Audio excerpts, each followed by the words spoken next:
Hello, everyone. Welcome back to Rival Talk Sports Radio. I'm Avery Merriman, joined by Isaac Bassam. It's a great day to be on air today, Isaac. First segment, we're going to hit him with some March Madness chaos. Has been happening the past few weeks. We talked about it last week. We've got some new matchups to talk over. So, who's the first matchup you want to talk over, Isaac? The first matchup I want to talk about is currently the SEC Cinderella this year. The team that beat Gonzaga, mind you, the Oregon of college basketball. It is number 11 Texas versus number 2 Purdue tomorrow at 7:10 p.m. Now, Purdue was good. Purdue was good, mind you. They're very good. They're 2 seed for a reason. They're very consistent basketball. I mean, they're not, like a year or two removed away from a championship or championship appearance. Yeah, And I think you're right. I think that game is on upset alert for a number of reasons. I mean, Texas beat Gonzaga, and that's a tall task. Has Gonzaga reached a natty? No. Do I expect them to in the next few years? Yes, because Gonzaga, they're that good. Yeah. They're just a blue blood. They're bound to be in the tournament every year. They got the. They're going to make the second round regardless. I mean, they should be a Sweet 16 lock every year. Yeah. But Texas apparently had other plans, and they're going to go up against number 2 Purdue, who comfortably beat Miami of Florida, 79-69, and Purdue's got that dog, that guard, Braden Smith, the white guy. Oh my God, he just broke the assist record. Yeah, for he's a great facilitator. College basketball. Like, that guy's a demon. Honestly, I don't understand why he's not in the mock draft way higher. I don't understand why people aren't holding him higher in the draft. Because because the current status of guards right now is you need a guard. They don't want the guards that can facilitate. They just want a big, tall guy like Almond Thompson. Yeah. Like the Thompson brothers really screwed up the draft league, process. You really got to be tall. You got to be tall. You got to be switchable. Honestly, though, I think he could end up being like a Peyton Pritchard in the league. Like is his ceiling Tyrese Halliburton? Or can we go there? Can we go there? In my opinion, yeah, because Tyrese is a game changer and he can facilitate the ball, and he murdered my New York Knicks. You put him in the right system with a good big that can run the pick and roll, and he's capable of hitting tough shots too. He is. His step back three is just lethal. Trust me, I saw it. I saw it firsthand against my very team, the Indiana Hoosiers. So, like, Indiana Hoosiers legend right here. Braden Smith, he's a dog. I'm willing to say that right now. He's a dog. I hate him, but he's a dog. What do we think? What do you think is going to come out with this game? What do you think? Who do you think is going to come out with the win? Because I don't know, Texas. man. I don't think Purdue is on upset alert because they did beat Gonzaga, but they only beat them by 6 points. It's still a good win, but only 6 points. I think if Purdue plays their cards right, they just stay consistent, don't make any stupid decisions, then I think they will. But if they do and they get behind Texas, it's going to be very hard for them to come back. Yeah. Because Texas, I mean, they beat BYU. Yeah. And that's A.J. Debant's 35-point game, by the way. Yeah. I think, honestly, if Purdue plays the way they were early regular season and, before the fall off there at the end, at like losing a few games at the end of the season, I think they easily come out with a win. They just need to play their regular old basketball. Tough. Texas has been on a complete roll. I don't know who their weapons are, though. I haven't really paid much attention to them. I haven't paid attention to much Texas. I mean, but I've just been hearing that. BYU fell. That busted everyone's bracket. Yeah. And then they go out and they beat Gonzaga, continuing to bust people's brackets. And that wasn't the final nail in the coffin. That was the Tennessee game. We'll talk about that in a second. But, if Purdue does get behind early, then Texas is going to come away with the win. Because Texas, I agree. They have been put through the ringer.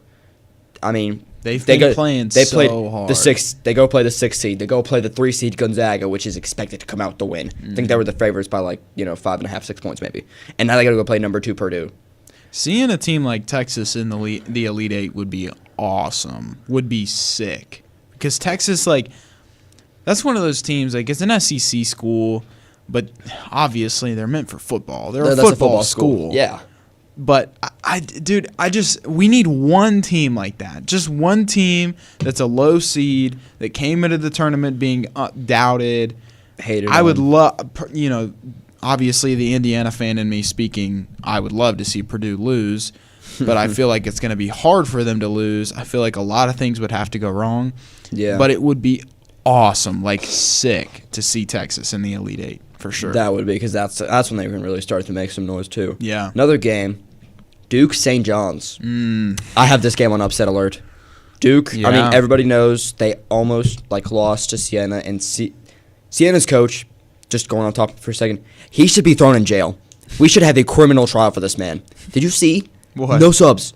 No subs? No subs. The fifth man. I did see The that. fifth man came out for 2.5 minutes. No subs whatsoever. Those players need an IV bag and a 36-hour nap. Well, I mean, whatever it takes to win. I mean, And they almost it did almost it. worked. And they almost did it. They almost. He just got hired at Syracuse, so maybe I don't know. Maybe he was doing something right. No, they played hard. Duke wasn't expecting a fight, and Siena gave them a fight. I mean, it was a bloodbath. It was a brawl. And then they go out, they comfortably beat TCU. They got their act together, obviously. The Boozer brothers. But St. John's, Rick Pitino, I mean, that is we saw against Kansas. I saw something when they beat Kansas. They said, Kansas head coach, I forget his name, I forget his name every time, but he said, he's in a quarter zip you can go get from the team store. St. John's coach is in an Armani. St. Johnny's by $1 million. Rick Pitino, he's old school, dude. He's got that Pat Riley mentality. He does. He kind of looks like Pat Riley. Nah, a little bit. A little bit. It's the suit. It doesn't have the jawline. It doesn't have the Pat Riley jawline. Riley. Spoke volumes. I mean, Lakers days, whew, get him out of here. But yeah. I have this game on upset alert. I think the main thing that St. John's just needs to focus on is their guard play. Because Duke's defense, when it comes to perimeter defense, unbelievable. And most of that comes from that guy, Sarr. I don't know what his first name is, but Sarr, number 7, so lengthy. Unbelievable athlete. So fast. Shuts down any guard he wants to. He can recover the dude doesn't even need to be fast because his wingspan is just huge. He can just turn around and poke the ball away without. Yeah, he doesn't need to pivot. He doesn't need to pivot whatsoever. And I feel like St. John's, they don't really have the size to combat that at guard. So it's going to be a rough game. I think we're going to see a lot of fouls. I think it's going to be a post game 100% because Caden, not Caden. What's his name? Cam Boozer. Cam Boozer. Oh my gosh, it's gonna be a bloodbath. It's gonna be a rough and tumble game. It's gonna be a boxing match. I'm gonna take St. John's on this one though. I think I take St. John's too. I think Rick Pitino pulls out the win. Duke gets him once again disappoints in the NCAA tournament like usual. Again, and another game I think just to talk about here is this was a few weeks ago. Florida, Iowa. Number 9, Iowa, storms in, beats Florida by the thinnest of margins, a singular point, 72-73. And they will now go play their fellow corn-eating, beef-raised brothers, the Nebraska Cornhuskers. Now, I'll tell you what game is going to be a brawl. It's going to be this game right here. Talk about some boys raised on corn, beef. Battle of the Midwest. The Battle of the Midwest. I mean, one of these teams makes the Elite Eight. They'll play the winner of Illinois-Houston. And honestly, that game is going to be on upset alert. I think, yeah. Because they have that dog in them. Nebraska gets into a shootout with Vanderbilt, comes out with the win 72-74. And then obviously Iowa. I want to take a second to talk about that game. Tyler Tanner. If he hit that shot. Did you see the Vanderbilt game? No, oh yeah, I saw the shot bounced up and in. God, up and out. So freaking close. Tyler Tanner, by the way, excellent guard. That guy is insane. He's good. Yeah, he's beautiful really good. ball handler. He knows how to get stuff done. He's single-handedly bringing Vanderbilt athletics up on the rise. Basketball and football for them has just been upward spike. Yeah. So I would think, if Tyler Tanner stays another year, Well, ladies and gentlemen, we have a fire alarm going off. We are going to be right back. We're going to send you to commercial, and hopefully everything's okay. We'll be right back.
And welcome back, everybody. Sorry about the technical difficulties there. We had a tornado drill. We were talking about Nebraska. Now, Nebraska. Me and my friend would say, "Now we're talking." I mean, you got number 9 Iowa. Iowa's good. They beat Florida, obviously. They've been on a roll. They've been on a roll. I mean, Clemson. Yep. Still angry about that. I think you'll live. I hope they get beat. You can. You'll be fine. No. Anyways, it's a great game. I think that'll be an amazing game to be played. Something that's not getting talked about enough is Michigan State UConn. Oof. Now UConn. Now I will say this. UConn, very much a blue blood, dynasty driven. If St. John's beats Duke and Illinois beats Houston, I mean, or Purdue. Purdue's going to be a problem. Purdue and Arizona. But like if they can get Purdue and I guess Houston out of there, they can really win a natty. Because I'd say Duke isn't a threat because of the Siena game. They weren't prepared. They got smoked. They were going to get smoked, and it was an absolute dogfight. They beat TCU. They got their act together. St. John's will really define it, though, because St. John's has a grit about them, a determination. I mean, I don't think anybody had them favored against Kansas. Busting people's brackets on the daily. People, Rick Pitino does not give 2 craps about your bracket, folks. Nope. Rick Pitino does not give 2 craps. I mean, this guy shows up to games in an Armani. This guy looks like Pat Riley out there. St. John's by a million. Yup. And I think the UConn-Michigan State game will be fun. If UConn does win that, they will face the winner of Duke-St. John's. And that's a tough game for either team because St. John's has been fighting for their lives. Like they depend on it, which it does, because it's go win or go home. And if they face Duke, obviously that's the Boozer brothers. That's that switchable defense that really models an NBA style team where they have big guys that can switch, lanky guys that can just poke the ball out of a guard's hands as they wish. They don't even have to pivot. It's so broken. It's like a 2K ability, bro. Just poke the ball out of somebody's hand because you're just Kawhi Leonard with your wingspan, bro. It's insane. And honestly, I don't really know who's going to win this national championship. Because it's really anyone's game. It's anyone's game, especially if Bama beats Michigan. Yeah. That's a big game no one's talking about. That's a really big game that no one's talking about. Because if Bama does come out of the win against Michigan, then I really do believe that they have a legitimate shot because they will play the winner of Tennessee and Iowa State. And Iowa State's good. Yeah. Iowa State's good. Iowa Don't get me wrong. State's good, but if Bama beats Michigan, then one of the number 1 teams out there, then I think they can really make a run for the Final Four. yeah. I really think they can. They just need to beat Michigan, and Michigan kind of dominates them in every sport. I bet JP is just ecstatic right now with how He's his team's shaking doing. in his seat my right now. Gosh. And another game, I think this will be the last one, then we'll probably go to another segment. Arizona, Arkansas. Now Arizona's good, but let's just discuss this. Let's just discuss this. What if the Piggies come out with the upset? They will play the winner of Texas Purdue, and the Piggies will not win that game. But what if the Piggies beat Arizona? It's possible. I mean, anything's possible in March Madness. Yeah. I mean, we literally just saw Darren Peterson, one of the top prospects, fall to St. John's. We saw A.J. Dibansta did everything in his power not to lose to Texas, and they still lost to Texas because BYU is A.J. Dibansta and Mormons. And Mormons do not play good basketball unless your name is John Stockton. Then I digress. But John Stockton's a Mormon? I mean, he was on the Utah Jazz for the longest time. Well, You get the gist. I get the gist. You get the gist. Okay. And the Piggies, 4 seed, they played High Point. Coach Cal. They got into a dogfight with High Point. They beat High Point. After Big High boy Point. basketball. And Arizona, not really had much of a challenge. They played Long Island, then they played Utah State, won both games by 12 or more points. I think the Piggies are going to give them a fight. Yeah, I mean, I think Arizona better be prepared, dude. Because if they get into a Duke Siena, matchup where the Piggies are just throwing the kitchen sink at them and they just don't know what to do coming out of the first half, and the Piggies come away with the win, that's gonna the Piggies in the Elite Eight. This is a huge change in competition for Arizona. Like They're playing a 4 seed. Huge change. I mean, they played. This is a Long Coach Cal. This is Coach Cal coach team. Yeah, This is the They're going to best fight. it gets of college basketball. they're going to fight. It's going to be a dog fight. I don't Dogs let out the cage. All right. No, it's running around. No, it's biting gonna be the each other. Hogs. It's gonna be the Hogs. The Hogs. Hogs versus dogs. The Hogs versus the Dogs. And I'm gonna Well, take no. and I guess technically Arizona's a wildcat. the Hogs versus the Cats. Hogs versus cats. But honestly, the Hogs are gonna give them a run for their money. I think. Yeah. They need to be prepared because if they, like I said, they do get into St. John's, Kansas, Duke, Siena, or like even a. I'm just trying to think right here, or like an Iowa, Clemson, or Vanderbilt, McNeese. I mean, like or VCU, Carolina. That's what I'm looking for right there. Where it's a close game, but they still come out with the win. That's going to sting because the Wildcats have championship aspirations. I don't know if I mentioned this. Did I mention last time that I went to go watch the VCU North Carolina game? You did not. Dude, Crazy. what a game it was. Number 6 on VCU is a certified Baller. dog. He's a baller. Dog. He is insane. He scored 30-plus points. Yikes. Was giving them complete nightmares. By the way, UNC's center, I don't remember what his name was. I don't remember what anybody's name was. Talk about another dog. He was just dominating on that side of the ball. On offense, like, they just had to foul him. They had to send him to the free throw line, and eventually that was honestly their downfall because he didn't hit those last 2 free throws to send the game to overtime, and VCU came out with the dub. Would you look at that? Unfortunate for UNC. Unfortunate for VCU not getting very far after that, but you know what? It's okay, VCU. You got far. Maybe that's a good resume builder for next year. People will come to your school for that, So good for VCU. I talked to there was a lady that I was checking out at work. She getting some pizza or something, and I was ringing her up. She was like, she saw my shirt because I had the shirt on, and it was like this like middle-aged lady. She was like, I went to VCU for grad school. Did you watch the game? I was like, yes, I watched the game. It was crazy. She was like, oh my gosh, I watched it too. It was awesome. It was so cool to see. I was like, yeah. So this is the beauty of March Madness, man. This is the true beauty. People that go, you go to your school. You may not be the best school. You may not be the best, may not have the best sports program.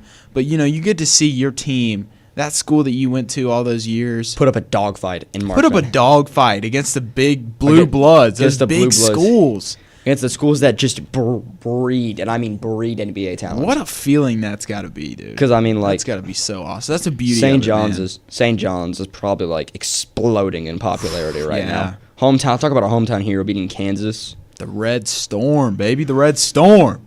Have you seen their retro logo? I had, dude. It's so much cooler. Why didn't they keep it? Because everything needs to be simplified nowadays. It's kind of simplified. No, bring back the colors, bro. Yeah. Bring back the cool stuff. Bring back the intensity. The grind. The grind. That oomph. Did you see UConn's old logo?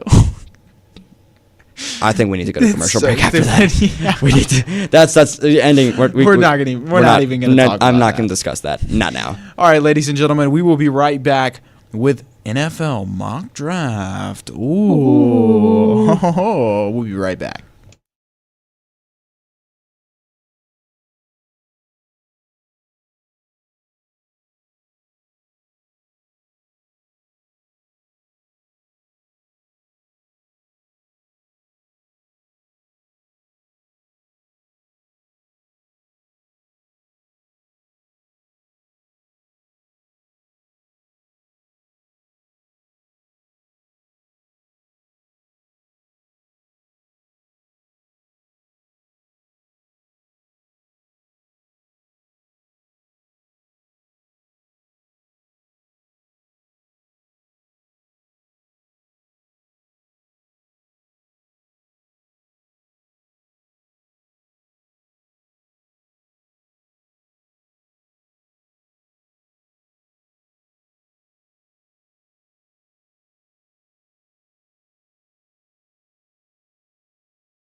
And welcome back, everybody. This is Rival Talk Sports Radio on My Pulse Radio or the WPPB The Pulse YouTube channel. I'm Avery Merriman, joined by Isaac Bassam. So we just hit you with some March Madness bracket, some chaos that's going on. We're going to hit you with some NFL draft talk. Big subject coming up soon, the NFL draft. In a month. A lot of talks. Alrighty, so the one I loaded up is Bucky Brooks 2026 NFL Mock Draft 3.0, published March 24th, 2026. So if I say something wrong, please feel free to correct me. Okay, first overall pick. We all know who it is. Fernando Mendoza. My king, Fernando Mendoza. Now, the New York Jets. They have the second overall pick. They have a lot of freedom with this pick. Yeah, He has them selecting David Bailey, the Texas Tech edge rusher. Okay. And honestly, that's not a bad number 2 pick. I saw this guy play against Oregon, and I saw in Oregon where they horrifically lost because their quarterback was throwing Philly cheesesteaks out there. Literal Philly cheesesteaks. It was really bad. But, I mean, the way he works in the pass rush and the run stopping, and, I mean, he creates chaos. It's like watching Aiden Hutchinson. He plants his foot. Tackle's going to move back because he's waiting for the spin move. Nah, I'm going to kick step and go back in and just get the stack. He's insane.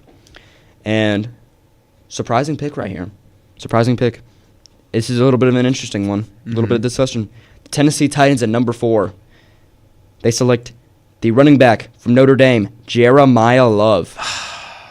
I don't know if I like that. I don't like it either. But okay, actually, let's hold off. Let's hold off for just a second. Okay, let's discuss the unit that they have. They currently have Tony Pollard.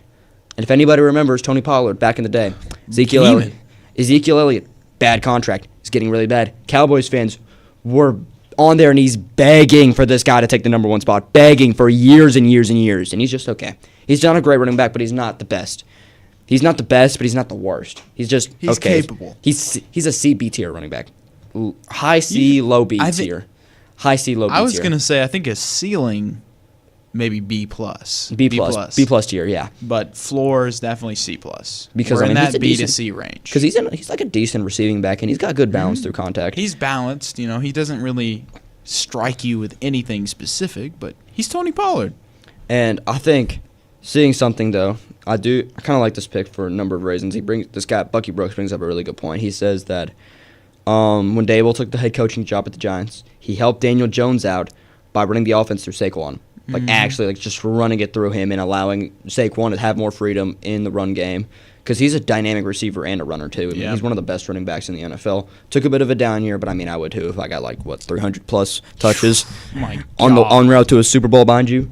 And I think him there with Cam Ward, with a rejuvenated team led by Robert Saleh, which was a really great head coach hiring. I mean, the Jets do not tell the full story. Do not take that out of context. The Jets were so bad. He had Zach Wilson as his quarterback. Buns. I think we could put any of the greatest NFL head coaches. You could put.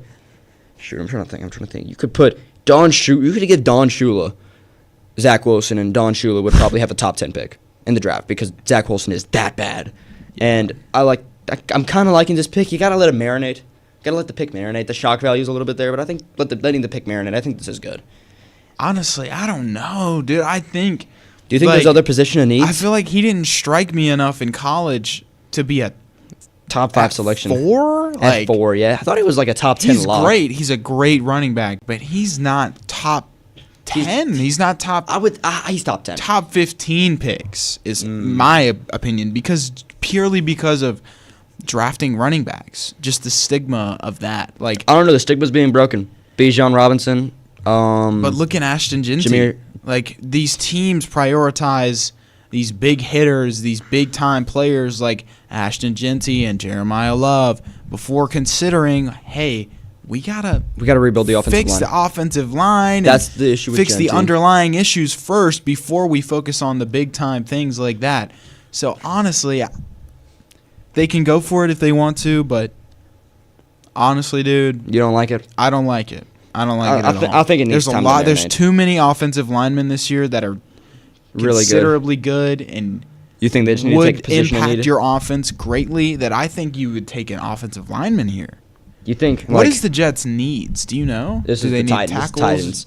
Titans. Oh, Titans. Excuse me. I don't know why I said See, Jets. they're just the tackles are just okay. Like they're not great. Like J.C. Latham, super athletic. He's just okay. Dan Moore, they overpaid, but I mean, to be fair, they had Nicholas Petit-Frere taking legitimate snaps, and if anybody knows that, it's really bad. It's bad. It's really freaking bad. And I think, I don't know though. It's like they need a game changer. Because Cam Ward was thrown into too many bad situations. Yep.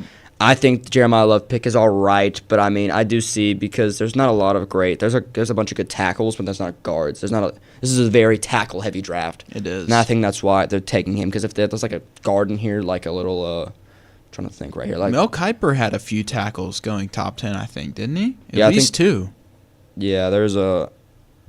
there's this one has Francis Mwaga, the Miami offensive tackle, going number 9 to the Chiefs, which I like that pick. Yeah. I like that pick a lot, but something else to discuss that I just need to get off my chest because this is annoying me so much is Cornell Tate at number 6 to the Browns, which I love for a number of reasons. Everybody's like, oh my gosh, he runs a 4.5. Justin Jefferson runs a 4.5.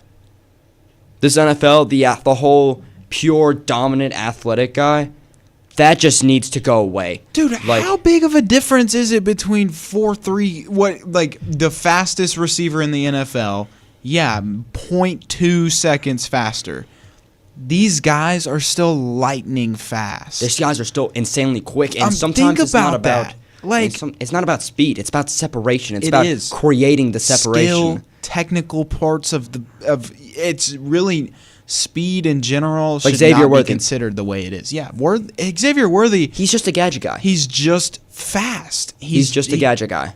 It's more about your ability to get separation and your release. Yeah, speed I'd say the release, impacts the that. release definitely goes into effect. But Yeah. I think when you have the footwork like a Jay Jettas has, where you can create separation, then you can do whatever you want on the Yeah. release because the corner's going to be on his face by the time you cut up on that dig. Right. And I think that Cornell Tate to the Cleveland Browns is probably the best thing that they can do for their franchise Right.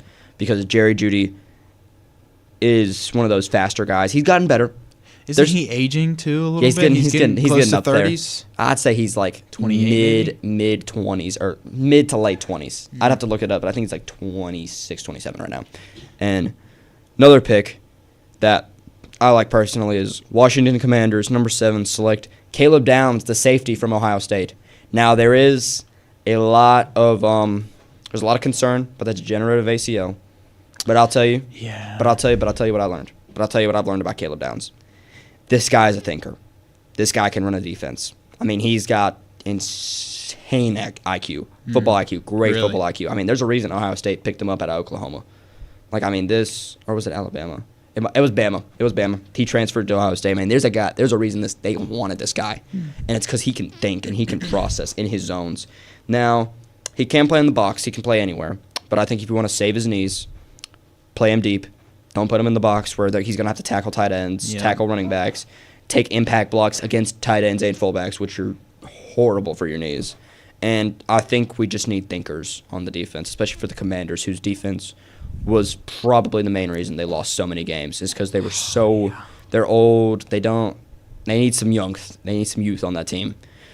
And another pick that I like is the pick after that. New Orleans Saints will select Arizona State wide receiver Jordan Tyson. There's some injury concerns, mind you, but the Saints, him and Chris Olave, with Tyler Shuck and Travis Etienne, I mean, come on. I mean, that's too good to pass up on. And the Saints are looking up right now. They finally figured out their cap situation. Yeah. They finally figured out a quarterback that's somewhat serviceable in Tyler Shuck. I don't think Shuck is lasting more than a couple more years, though. Wow. I honestly. You don't think his game translates? I picture the Saints. I mean, he's serviceable, yeah, but he's not a winning quarterback, I think. Oh. I don't think he's a guy that's going to take you to the freaking Super Bowl. He's not going to. Well, yeah, obviously not now. Playoffs. He needs a roster around him first. I think they keep Shuck for a little while. It turns into a Jared Goff situation where he's decent the first couple years, But not good he's enough. not improving very much. So honestly, I think Shuck plays well. They get a little tired of it. He's not doing as well as they need him to play. and they go and they get another quarterback. Maybe they trade up in a draft in the future and get a big-time quarterback. Who knows? But I don't see Shuck lasting more than a 2-3 years. 4 years. Rookie contract, do you think? Yeah, I think by the end of his rookie contract, I think he's going to be signing as a bridge quarterback for a different team. Wow. The Bayou is going to have your head over a fire by morning. That's my thinking. Now, something else that I've seen that is really insane is number 12 pick, the Dallas Cowboys.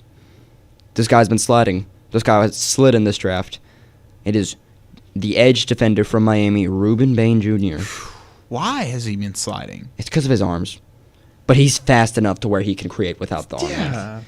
Like I think arm length matters more for offensive tackles than it does for edge defenders, because with edge defenders they have a lot more freedom, a lot more creativity. If you maybe go outside of them, when they try to go outside, you cut back in. Like, you have a lot more creativity. Whereas an offensive lineman, your moves are dictated by what the edge does. Kind of, in a way, it's kind of a weird mix.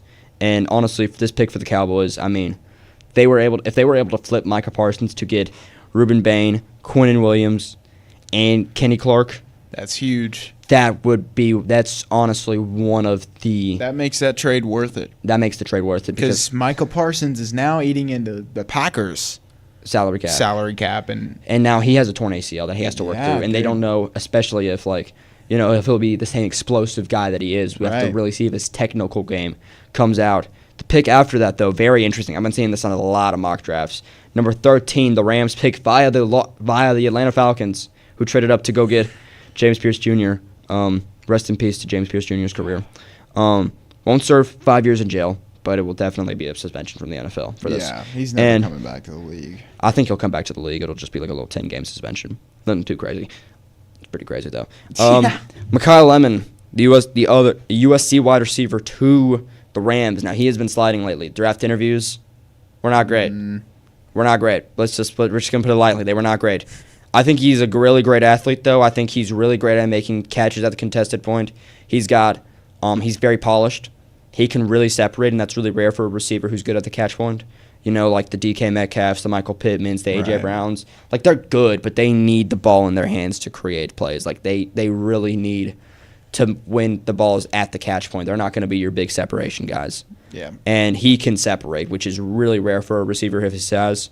And I think him learning behind Davante Adams and giving Matthew Stafford yet another weapon to work with, especially with the departure of Tutu Atwell, which is very important because he's a really big speedster guy that really opened up the Rams playbook. Having him mentored behind Davante Adams is going to be critical, though, because Davante Adams, he's a bigger route runner. He's more of I say he's a physical route runner. Yeah, physical. He can get his hands up. Put Footwork Davante Adams is incredible. I'd say he's the best top 10 route runner. Top 10 of route all runner time, yeah, for sure. Because 100%. I mean, this guy, when he was on the Raiders, I think there's only like one receiver Patrick Surtain II has ever feared, and it's Davante Adams. Yeah. Because this guy, his corner routes, the route tree is so polished, and having him mentor Mekhi Lemon, along with Puka Nacua there to show him the gadget stuff and how it works in the McVay offense. Yep. I think they will go very far with this pick. That's the best situation for him, 100%. Yes, for sure. Or, the Buffalo Bills, where Josh Allen can just throw him jump ball every play. Shut up. Anyways, gonna go on a little bit of a cornerback run right here. The New York Jets get the pick from the Colts, and they select their Sauce Gardner replacement, Avion Terrell. Woo! Avion Terrell, baby. This is after in this mock draft previously, the first cornerback taken is Mansour Delane, the LSU cornerback. He's really good. Is he? Yes. I haven't heard much about this guy. He's really good. He's really good? Yeah, he's really freaking good. Yeah. He goes to the Bengals at 10. Then Jared McCoy, the Tennessee corner, the other guy that's really good. He's been injured. I have heard this guy. He's torn ACL, very risky pick. The Bucs take him because they really need a cornerback. There's a reason Mike Evans left. It's because the defense couldn't get a stop. And it's because the pass defense was so bad, the corners were just not competent enough. And Antoine Winfield, the safety, great safety, was just getting left on an island most of the time. And that pick is nice. If the torn ACL doesn't work out, it's not great. The Jets need Avion Terrell because they had 0 interceptions. First time ever in NFL history. The NFL has been around for more than 100 years, mind you. The NFL has seen, let's just go through some historical events. It has seen World War I, women being able to vote, the Great Depression, World War II, the entirety of the Cold War and the JFK presidency, the dismantling of the gold standard. It has seen 9/11. 9/11, the change of the century, mind you. And it's never happened in the NFL before because the Jets are going to jet. And Avion Terrell, I like that pick there.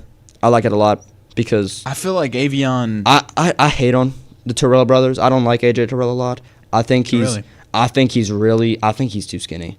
I think he's a too, bit overrated. I think he's overrated too. Being a Falcons fan, I will honestly say he's a bit overrated. But he's a star. He's a good star. He's a corner. good player. He's a cornerstone player. His floor is B+. Yeah, his ceiling is A+. He's gonna be a good corner no matter what. He's gonna be a good. But I feel like people do sometimes put him in a category that he doesn't belong. He's in. gonna be a tier 2 cornerback one. I feel like in the future, as he keeps maturing, because keep in mind this dude's still young. He's AJ like Terrell 24, is like 24, He 23? is maybe in his third season, maybe Fourth. I think it's like a fourth. Actually, like this might be. I think he might be entering his fourth. Yeah, he's this entering year. his fourth, and I think he will be fine. But he's a tier 2 cornerback one. He's mature. He's already maturing Yeah. to a great point, and he's just I think he's going to keep improving. But I think that also says some things about Avion Terrell. I think Avion is a very smart corner. He's fast. He's quick. He's athletic. Yeah. Avion. Honestly, he might be better than AJ in the NFL. To be honest, AJ was better in college, but dude, Avion Terrell's really being a Clemson fan, sound. I saw it every week. He's really He got beat sound. sometimes, but Everybody the gets dude beat. is he's capable, and he's gonna go and perform. Everybody gets beat. He's gonna be that guy for the Jets. Like I feel like that's the best thing for him is being the number one corner. As soon as you step on that field, as soon as you get drafted, him being the number one corner, I feel like he needs that to I think he needs those expectations. He can't be buried in the depth chart because he's not going to improve. Right. He's one of those guys that's going to come in and make an impact immediately. Mm-hmm. Now, very interesting pick right here from the Steelers. Pick number 21. Now, mind you, at the time of this, DK Metcalf and Michael Pittman Jr. are on the roster. 2 receivers need to make plays at the catch point, contested catch, not really great separators. DK used to be a better separator, but age has really taken that away from him. That and a little bit of injuries, too. The Steelers will just continue to get rich at receiver, and they will take KC Concepcion, who is a really good separator. Really? He's a really good route runner, great separator. Where's he out of? Texas A&M. Texas A&M? He gave Marcel Reed a lot of easy dump-off passes. Because, this guy's catch and run. Like, he catches it, just goes. But it's because he can separate. And I like that pick a lot. If they just didn't trade for Michael Pittman and they just bury him at wide receiver 3 in the depth chart, like, why? I feel like I'm hearing a lot of receivers going in the first round. It's because it's a decent receiver class. Really? Jordan Tyson, Mekhi Lemon, KC Concepcion. This is a decent receiver class this year. We've kind of needed some big-time star receivers in the NFL recently. The bar got raised too high. Jay Jettas and Jamar really raised that bar. Then you had Olave, Wilson, JSN in that same draft. They really raised the bar so high. Yeah. And I think it's because the bar is so high, we've been getting, quote-unquote, disappointed, but it's because the bar has been set so high. I feel like it's also the quarterback play. The as of quarterback recently play. in the last few years in the NFL. It's gotten just really good. hasn't. I don't know. Because, at the very top of the NFL, the quarterbacks are performing. They're playing well. But these teams, With the mid-tier guys with quarterbacks? the star receivers usually don't have- have the star quarterbacks to go along with it because you have to Yeah. pay one or the other. You can't choose. So I think, I don't know, dude. I think we need quarterback play. We need quarterback play That's through. going to come next year. You think so? The next year quarterback class with Dante Moore, with Arch Manning, with Lenora Sellers, that's going to be a deep class. Those quarterbacks, especially if they do good this year, they're going to go well in the first round. And I think that'll be a great time for teams to improve that. But also, the Chargers. I think this will be second to last one that I want to talk about. Okay. Another Clemson player. The Chargers will select Clemson edge defender T.J. Parker. Beautiful pick and a steal, if you ask me, because T.J. Parker. Steal at 20. I think that's right about where he should be valued. No, dude, in my opinion, biased Clemson fan speaking here, obviously, but He's good. No, I know what you're talking about. If There- we didn't have the down year, he'd be going top 15, in my opinion, because T.J. Parker's a beast. I mean, yeah, there's He's- always been the he's debate. on the level of Ruben Bain, to be honest. He's, Whoa. I'm sorry. I'm saying it right now. T.J. Parker is Ruben Bain, but honestly, probably a little better. T.J. Parker dominated all 3 years. All 3 years at Clemson University, T.J. Parker was a beast, bro. A beast. I mean, yeah, but like there's no. What is making you say he's not? What is Ruben? Have you seen Ruben Bain? I've Have you seen seen Ruben Have you Bain. seen the agility? Have you seen the change of direction? Have you seen You the way put- this guy can move, even with the shorter arms? I think you put T.J. Parker on that Miami team that went that far into the playoffs. T.J. Parker's going higher than Ruben Bain would. Okay, baller. But I think it's mainly biased because the defense didn't perform well this year. We didn't have a great year at all, both sides of the football. So, like, dude, I don't know. I think it's biased because of the bad year. I think T.J. Parker is going to go into the NFL and he's going to show him what's up. Let You us don't know, think so, let us clearly. know. Let us know in the comments whether or not Avery's right. Last pick. Maybe I'm tweaking. You definitely are. Last pick. The Kansas City Chiefs, with their second first-round pick after they traded Trent McDuffie to the Rams, will select a guy who's slid in this draft very far, Kenyon Sadiq, the tight end out of Oregon. They finally get a Travis Kelce. Replacement, and at this point, Travis Kelce has signed a new 3-year deal. He is going to stay. This is going to be his farewell tour for the next 2 or 3 years. And Kenyon Sadiq, I think his ceiling is a lot higher than Travis Kelce. His ceiling is a You lot think higher. so? He's a better blocker. Really? Because Kelce was always a better separator. Because that's really what his game was, and that's great. We need good separators at tight end, guys who can really run a huss route and get open on a linebacker. That's what we need. But Kenyon Sadiq is a lot more athletic than prime Travis Kelce. He's a better blocker than Travis Kelce. Is he a good blocker? No. But he's in a tier above Travis Kelce. He's better than Travis. He's better than Travis Kelce, and that's something they need. And I like this pick. I think with Travis Kelce, one of the better route runners, probably one of the best route runners at tight end we've seen. Yeah. I hate that people don't acknowledge that because everybody's like, oh, Gronk's the best. Yes, Gronk is the best. But Kelce has an argument to be made over Tony Gonzalez. Yeah, for sure. He definitely does because, I mean, he is a fantastic separator. Yeah. With those little two cut routes that he can run. I mean, this guy has been trusted in so many clutch situations by Mahomes, and he's come down with it. Now, it's slowed down over the years. But to be fair, I'm defending Travis Kelce here. He is 36 years old, playing tight end against uber athletic, younger, better linebackers. That just keeps getting refreshed, by the way. Each and every year, better linebackers are coming. Better into the linebackers are league. coming and coming. And this guy also plays the Broncos twice a year. Yeah. So he's going to get banged up a lot. Yeah. And yeah, I like this. This mock draft is good. Lots of interesting picks. Very interesting slides with Kenyon Sadiq and Ruben Bain. Yeah. Very interesting take that T.J. Parker is better than Ruben Bain. There's a reason. Ruben Bain is going. I might get flamed for that. You're We'll going. see. Oh my gosh, bro! It's not that. He's not that good. He's not. He's the tier. If Ruben Bain is S tier, then T.J. Parker's A tier. I'll take A tier for T.J. Parker. I'm willing to live. Dylan with that. Stewart is above all of them, though.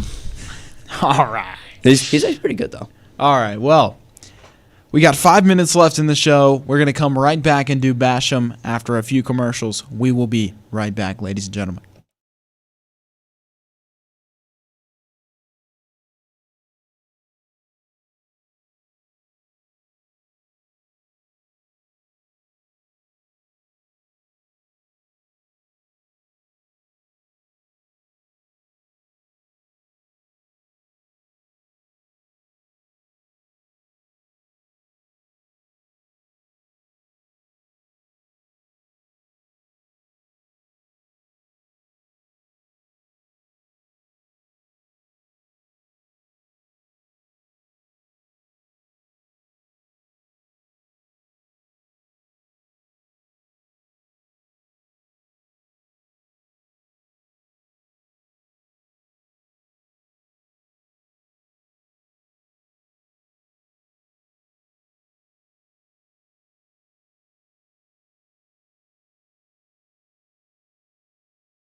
And welcome back, ladies and gentlemen. I'm Avery Merriman, joined by Isaac Bassam. and you're listening to Rival Talk Sports Radio. We're going to hit you with some NBA stuff recently. Big rule changes. A Yeah. lot of stuff going on. Expansion teams. Expansions. The main They're talking point. being voted on. I think the vote will go through. I think it did, actually. Let's see. Let's I'm pretty let's sure, validate. if I saw the notification correctly from, yes. The vote went through. There will be expanded. NBA's Board of Governors approves vote for league to explore expansion teams in Las Vegas and Seattle. So we're guaranteed. Who's reporting that one? Shams. Ooh. Shams Karania. Yeah. Only issue with him is he misreported on Giannis. Dude, misreported just on Giannis. forget about the Giannis. That was so stupid. That was so stupid. That was his own dude. making. But they will be expanding to Seattle and Vegas. Yeah. Vegas. I'm just gonna go ahead and get this out the way. Well, the Raiders moved to Vegas and they got pretty bad because their team, mainly Henry Ruggs III, was speeding and tragically killed a woman. Tragically, he was speeding, and Vegas is filled with casinos and Yep. strip clubs, and probably very good ones. And what do we know about NBA players? And what do we know about NBA players? A lot. We know a lot about NBA players, and we know that they don't do well in that environment. I mean, there was a study done by a fan who analyzed meticulously James Harden's games, and he played his best. He played his best in Toronto, where the strip clubs were the worst. His worst game, guess what his worst games were? Atlanta. Miami. Miami. Yeah. Worst games in Miami That one makes because sense. he was partying so hard. I mean, look at Lou Williams, a guy that played drunk in an NBA game. Charles Barkley again played drunk in an NBA game. Now NFL players, they do the serious stuff. They do like straight drugs. Yeah. Lawrence Cocaine. Lawrence Taylor. Yeah. Rest in peace to any quarterback that had to go up against Lawrence Taylor at the time. White snow. We respect you. We honor you for your service, and I like the idea of expanding to Vegas. It's a good big market team. What are we going to call that team? Only issue though, Vegas does not have a rich basketball history. If you talk to any of them there, they're probably all Suns fans or I don't want to say Spurs fans, but probably any of the Texas teams. Who is attending these games? I feel like when you move to Las Vegas, you don't earn any loyal fans. You earn fans that come there as tourists and want to go see an NBA game. Yeah, Like you don't have a core base of fans really. It's a big market, but it's also intriguing because like a team that I would move to that would be really passionate about basketball, dude. I would move to I had it on the tip of my tongue. Shoot, I forgot. I lost my train of thought. But like a team with like passionate basketball fans, there's not much in Vegas. I mean, there's not really a passionate Raiders fan base. They're all in Oakland still. Yeah. And I mean, there's just not a lot. There's just, what are you gonna call them? How are you gonna give them a history? Yeah. But It's going to be a rough situation. I think Seattle. that's gonna be what? Okay, what does this mean? Okay, what does this mean though? Does that mean the Sonics come back and do? I hope they do. I really hope they do. But what does that mean for the history? Because the Thunder inherited their history when they moved to Oklahoma City. Honestly, You think they should? I Just, say make it a brand new team. Don't shift the history because if you think about it, does that mean by that logic? Does that mean that the Pelicans or were the Hornets? have Oh yeah. like the Pelicans have Chris Paul Yeah. in their history, but that doesn't mean that they're not giving Chris Paul to Charlotte, or they're not giving. I see what you're saying. You see the I see logic what that I'm you're trying to saying. say. Yeah. When they're trying to, when you had the Charlotte what was it, Charlotte Pelicans or no? No, it was it was first the Charlotte Bobcats. I think. okay. Well, actually, It was the Charlotte Hornets in the 80s. yep. Then it was the New Orleans Hornets, 2000s. Okay. That also, when they moved to New Orleans, then that created the Charlotte Bobcats. I see Then what you're the saying. New Orleans Hornets became the New Orleans Pelicans. and the Charlotte Bobcats Became became the Charlotte Hornets. No, the Bobcats became the Hornets. the Bobcats became the Hornets. Yeah. Okay. So like, So just make a new team and yeah, just I new feel like this history? is a brand new era for Seattle. That will make the fans happy. You're building a brand new base of fans. A lot of, you're going to have the old fans back in the 80s, but those are going to phase out. They're getting old. It's been a long time. It's been a minute since You're we've going to seen build Sean a brand Kemp. new young fan base that's going to look at that team and go, that's my team. That's my basketball. That's they're gonna go my to school. basketball team. They're gonna go to school with the jersey after the game, and they're Yep. gonna be proud of it. Yep. And I thought of the city instead of you're gonna hate me for this, but San Diego has a very passionate fan base. Yeah? Very passionate Chargers fan base. Well, they already have the Warriors. San Diego. Oh yeah, San Diego. San Diego is Golden technically State. the Golden State Warriors. I forgot about that. Um, What about San? So who does San Fran have? San Fran has nobody. No, wait, never mind. I'm It's lying. San because Francisco. San Francisco. I was about to is the say San Warriors. Francisco is the Warriors. Yeah. So San Diego. Yeah. I think San Diego would be a better spot than Vegas, but I digress. I I feel think like it's that's a lot of California teams, though. We already have LA Clippers, LA Lakers, Sacramento Kings. Sacramento Golden State Kings, Warriors. Golden State Warriors. That's a lot. That's a lot. I mean, where else are you gonna put a team at? I don't know. Put it in a smaller market, to be honest. Hey, The NBA, that's Hey, not hey, that's hey. not that big of a deal compared hey to now. What if, for the South Carolina people, we need a South Carolina basketball team? Yes. Put it in. Bring us to South Carolina. We have the city. You could choose we have Columbia. We have Charleston. we have Columbia, Greenville. Charleston, Greenville. You could choose anywhere. And besides, this is a growing market. Everybody's moving here. Everyone is moving to South what if- Carolina. what if people it come here? sucks too, by the way. It Stop sucks. moving. This place. Stop coming to South Carolina, dude. I hate seeing developments. I hate seeing our state succeed. Stop leaving. Stop coming here. Frick. But no, I think Good that'd be Lord. great. And now this will be interesting because they're bringing in 2 new expansion teams.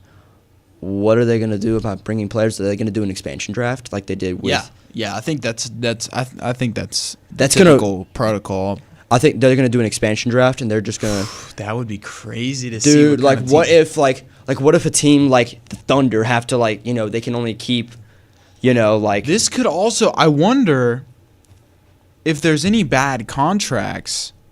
I wonder if teams could use that to their advantage and just give away those players with the bad contracts and just get rid of them off their. I wonder if there might be rules in place. To I think stop they're going to stop that because But yeah, I feel like you could unprotect those players. You could protect your good players with the good contracts and the things you're not worried about. But what if you could just send Bradley ship 'em Beal. off. What if Yeah. you could send Bradley Beal Yeah. to Las Vegas, dude? Put them into purgatory. That honestly would be cool. Seeing Bradley Beal with his own team, with his own.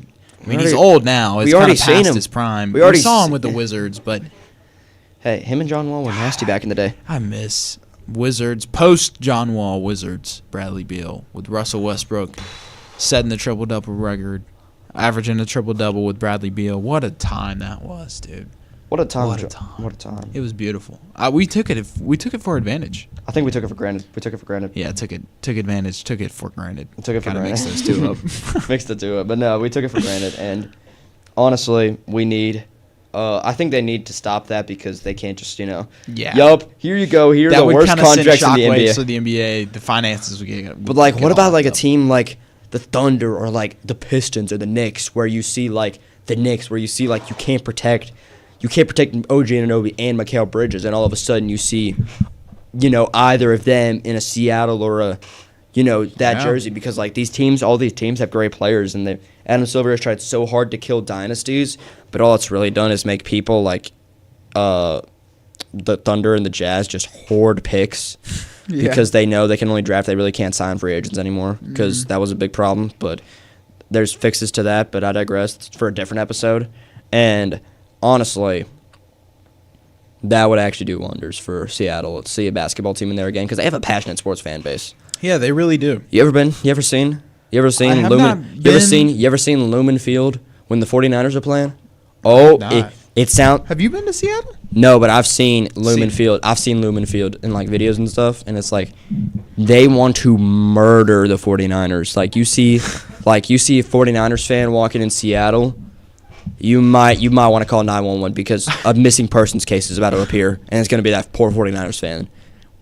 And man. I think that the passionate fan bases of San Diego and Seattle are the best places for teams. Las Vegas, not a great place for a team. Mhm. I just don't think so. Wait, actually, honestly, hold up now. Hear me out now. What if instead of Cali, not San Diego, you don't want to do Cali, all right, fine. Mhm. Let's go to Jacksonville, Florida. Jacksonville. Because there's some passionate Jaguars fans are very passionate. Who do we have in Florida already? We You have have, Miami. you have the Magic. You can the do Magic. You can do. I think it's only. Yeah, you have Orlando and Miami. I mean, I think we might be missing somebody, but I think that's about it. I think that's it. Because you have Tallahassee and Jacksonville still open for an expansion team. Jacksonville would be cool, dude. Tallahassee would also be cool too. Yeah, but is Tallahassee? That's FSU fans. Yeah. But I mean, man. Jacksonville. No, but Jacksonville, that'd be pretty cool too. Yeah. I think Jacksonville would do. I think that would do big numbers because Jacksonville's in a really good spot right now as a football team. Like they're competitive. They're gonna grind. Trevor Lawrence finally taking the steps. Yep. Finally. Liam- God, it took him long enough. I mean, to be fair, It took he had- the team yeah, in he- general long enough. Yeah, Good it took Lord. them. It took them long enough, but Coaching and everything else, they finally made the right decisions. Liam Yeah. Cohen's great. I think that wouldn't be another. Duval. That'd be a great place for an expansion team. Though is Jacksonville, Yeah. because Jacksonville. Guess who lives in Jacksonville? Who? A lot of highfalutin folks. Highfalutin? What does that mean? Highfalutin. Highfalutin. That means upper class. Oh, upper class. I got Big I got time. my aunt Megan and Uncle Keith. They live down in that area, and I've been to their place. Ah, big time. I drove his Tesla. It was pretty nice. Oh, he has a Tesla? He has a Yeah, little Model 3. It's nice. And I think Jacksonville would be a great place for an expansion team, though. Well, Instead of the Jaguars, you have the little, the Jacksonville Jays. Jays? No, I gotta think. I don't know. The Jacksonville. the Jacksonville Chandeliers, Coastal Carolina reference. It would be probably better if you did Jacksonville Glock 9s because God, holy crap, gang violence. Jacksonville. Some areas of Jacksonville. Good Lord. That's why you gotta go to the nice parts. Yeah. It's beautiful. It's The still beautiful down Jacksonville. there. The Jacksonville. Grah, grah. Jacksonville. Grah, grah. They just have. They just got two Glocks like this right here. Whoa, Jamal. Don't pull out the knife. All right. We gotta stop talking. For our final segment, you guys all know what time it is. We all know what time it is. Isaac, what freaking time is it? It's Basham time. Oh, it's Basham time. Isaac, who are we bashing today? Well, to be quite honest, teams have been making the right decisions lately. It's not. I can't. There's a lot less to be angry about, but I am angry about one thing and one thing alone: Uh-oh. the overcomplications of the draft process. Cornell Tate runs a 4.5. Oh my gosh, he's not fast. He can separate. It's Justin Jefferson, literally. Don't overcomplicate the draft process, folks. Tyree Wilson went number 5 overall, and guess what he's done with the Raiders? Butt cheeks, absolutely nothing. This water bottle right here would be of more service to the Raiders than Tyree Wilson at number 5. Gosh. No disrespect to him whatsoever. Fantastic athlete. But it's a Kwame Brown situation where he can't play the game of basketball. He can't play. He's a bona fide scrub. He's a... Dude, no disrespect to Tyree Wilson whatsoever, but he cannot play the game of football. And gonna bash another team that has mismanaged their team horribly and will continue to mismanage their team horribly. The Cincinnati Bengals Oh, my gosh. are, what, 5-6 years away removed from a Super Bowl run? Yeah. And guess what they have to show for it? Nothing. Joe Burrow continues to get injured behind that awful offensive line. T. Higgins and Jamar Chase are getting paid literally to just stand there and watch their quarterback get sacked. Shamar Stewart is one of the, oh my gosh, that's one of the worst draft picks I've ever seen in my life. Shamar Stewart, Jamar Chase had more tackles than him. A wide receiver, mind you, had more tackles than Shamar Stewart at one point in the season. I don't know if that's still true or holds up. You can correct me on it, but at one point in the season, that was a real statistic. That's unbelievable. The water bottle. Like I said, the water bottle. water bottle. The water bottle would have given Trey Hendrickson some energy to go out and make a play, and maybe, just maybe, if we doused some on Mike Brown's head, Paul Brown's head, or whatever the owner of the Cincinnati Bengals head, have you maybe, sense up and realize that, oh my gosh, I have to pay my defense. Holy crap, I run a football team. I forgot. Oh my god. Or like, another bona fide scrub is Oh my gosh, Shamar Stewart, where do I begin? Bonafide scrub. He cannot play the game of football. No disrespect to him whatsoever. Phenomenal athlete. But he can't play the game of football. can't play. He can't play. If the day his rookie contract runs out and they don't accept his fifth-year option, they should hang the banner. They should hang the banner and throw the confetti out. It might as well be that because he can't play the game of football. Bona fide Scrub. And also, another thing before I go. Another thing, I'm just going to be bashing Adam Silver for a second. Really? Because why am I... It's cool. We're getting expansion teams. That's cool. When are you going to fix the tanking problem, Adam Silver? When are you going to fix the fact that the lottery is literally rigged? When are you going to fix the fact that you orchestrated the Luka trade to make the Lakers relevant because the Lakers team management is the worst I've ever seen? This coaster right here, mind you, people, this coaster would probably make a better decision than giving Rui Hachimura a contract extension. Oh my gosh! Yeah, Ruchi. He might as well be Rui He might as well Rui Hachimura. Rui Hachimura is a bona fide scrub. He can't play. I don't know if he's a bona fide scrub nonetheless. Dude, he's not worth anywhere near what they're paying him though. Like, and also something else that just enrages me about that is the fact that the team building in Los Angeles used to be good.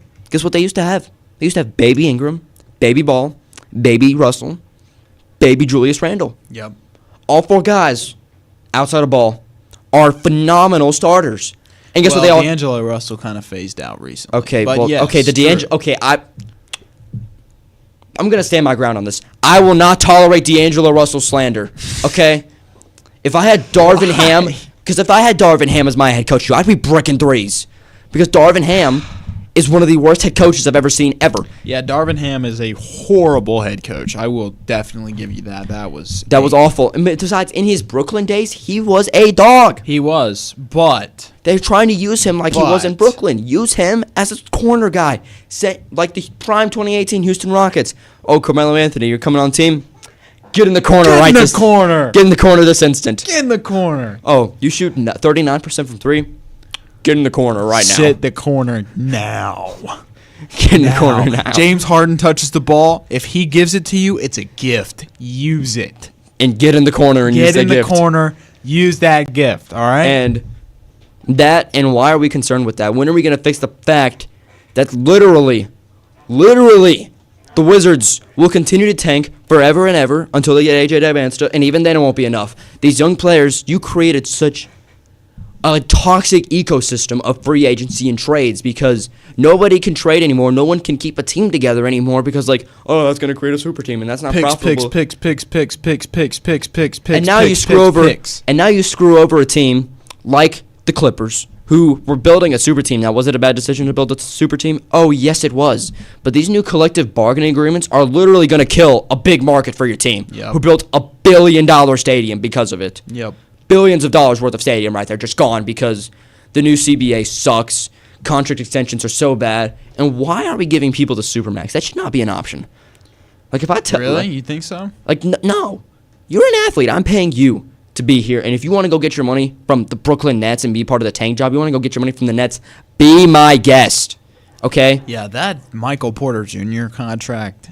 I mean, there's a reason they traded. There's a reason they traded him. Gosh. And they're not going to fix the tanking problem because they're just going to rig it so that way the good players will go to the big markets. They won't remove the draft, which I think they should. I think they should for a season and just, just do an experiment, bro. That's all you got to do. I'd say remove the draft for a season with a good draft class, with like this draft class. Remove the draft and really, really experiment with this because give them an extended salary tax, and also something else that needs to be required in the NBA. Something else that needs to be required, in my opinion, is minimum spending. Really? Like, do you need to spend at least this amount of money, or we're gonna tax you even more next season? I feel like this is just turning into a freaking F1 thing. Like, so many rules you have to comply to. Like, you need to simplify the game. Simplify the game, yeah. Also, it's so if financially based. Like, just let them play. Let them play the game of basketball. That's why college basketball is better. Honestly, I can't I don't know, playoff. Well, actually, playoff- college basketball is getting to that point too with all the NIL deals. NIL, like it's literally ruining the game that we once loved. And I'm gonna bash NIL in the next bastion because oh my gosh, I hate NIL with a passion. It doesn't create parity whatsoever. NIL, the CBA, it doesn't create parity whatsoever. It just puts into stark contrast the problem with the NBA, and it's the fact that they said, oh my gosh, free agency is so bad. We can't have a big three. We can't have the Golden State Warriors again. We need to spread it out. Well, that's just gonna create less parity because teams with good superstars are just gonna trade them for picks and use those picks, rent them out for 3 to 4 years, send them off, get more picks in return, and just cycle the process over and over again.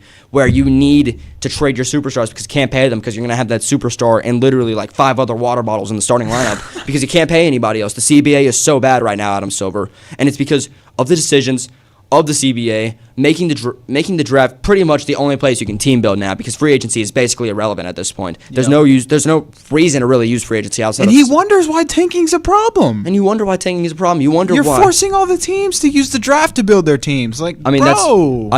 Using the draft is probably the best way, but free It is, agency, but free agency and trading has become virtually it's ruining impossible. the game. Yeah. We're not seeing any crazy signings, any crazy trades. It's literally just like, Michael Porter Jr. Free to the Nets. agency used to be exciting. In the It NBA used to be especially. awesome, yeah. But And now it's literally just like it's just nothing anymore. It's just dude, it's a desolate landscape. It's literally like Fallout out there, bro.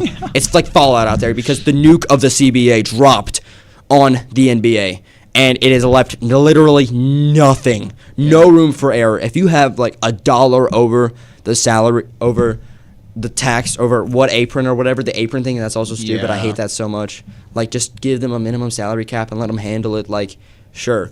But, like, also the player empowerment thing sucks too, but that's for a different episode. Last thing before I go, Adam Silver, the product of the NBA sucks right now. College basketball is better, even though it's going to get worse over the years progressively. Yep. Hopefully it doesn't with all these small schools. St. John's, please win the national championship and bring hope back to small schools again. And you didn't create parity. You created more class systems where it's literally just like you can't have a middle class team anymore. You're either really good or you're really bad, and there's no in between. Yep. Actually, you can be mid. You can be the Cleveland Cavaliers. Jalen Brunson owns your poverty franchise, Donovan Mitchell. Jeez. He does. Yeah, kind of. Yeah. He does. You're either really good, you're really bad, or you're just mid, and you can't get a good draft pick, but you're spending a little bit more than you can, so you can't sign anybody, and the product of the NBA and basketball really sucks right now. And I swear, if AJ Dibansta goes to the Wizards or the Jazz just to tank, I'm going to throw my chair in one of those GM's offices because, oh my gosh, when is it going to become enough?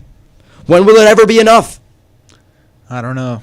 It's a great question. Adam Silver, you heard it here first. We're calling you out. Rival Talk is calling you out. All right, Adam Silver. You better listen to us, okay? You ruined. Better listen to us. I can't. Like, I'm not gonna turn. Like if I see an NBA game on, I'm gonna turn it on for 5 minutes, and then I'm probably gonna turn on like The Office or something. Because watching The Office is more entertaining than watching a team take 45 free throws, or watching Shai Gilgeous-Alexander or Jalen Brunson or Donovan Mitchell or any of the other guards in the NBA just take fouls. Yep. Bring back the Russell Westbrooks, the ballers. Bring them back. Or like Curry, who just shoots threes. But I mean, he just shoots threes. He just shoots threes, and I'm happy with that. Because that's He's a great ball handler, too. Great ball He's handler, a good too. facilitator. Decent facilitator. It's also because of the system. Steve Kerr's got it. Pace and space. Anyway, thank you guys for listening. I know it was an extra long episode today, courtesy of Fire Drill, Tornado Drill. Thank you so much. But I really hope you enjoyed this episode. We certainly did. I'm Avery Merriman, joined by Isaac Bassam. And you've been listening to Rival Talk Sports Radio. We will see you guys next week on Wednesday at 12 p.m. Thank you. See you guys then.